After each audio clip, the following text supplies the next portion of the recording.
ఆంధ్రప్రదేశ్లో చదువుకున్న వారు ఎక్కువ, కానీ వాళ్లకు తగిన ఉద్యోగాలు లేవు.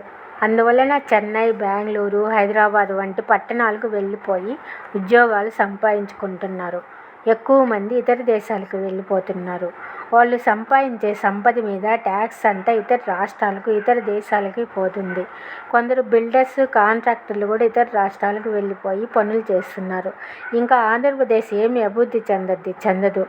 ఆంధ్రప్రదేశ్లో ఎక్కువగా వచ్చే ఆదాయం మద్యం షాపుల మీద. ఎందుకంటే ఆంధ్రప్రదేశ్లో మద్యం షాపులు ఎక్కువ పెట్టి గవర్నమెంట్ ఎక్కువ ఆదాయం పొందుతుంది.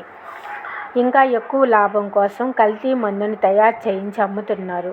అదేమిటి అంటే సంపద సృష్టిస్తున్నాము అంటారు. ప్రశ్నిస్తే అరెస్టులు చేసి జైలుకు పంపుతున్నారు.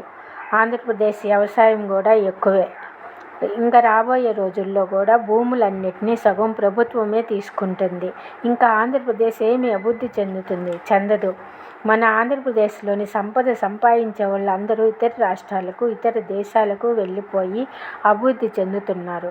ఆంధ్రప్రదేశ్ అభివృద్ధి చెందాలి అంటే జగనన్న ప్రభుత్వం రావాలి.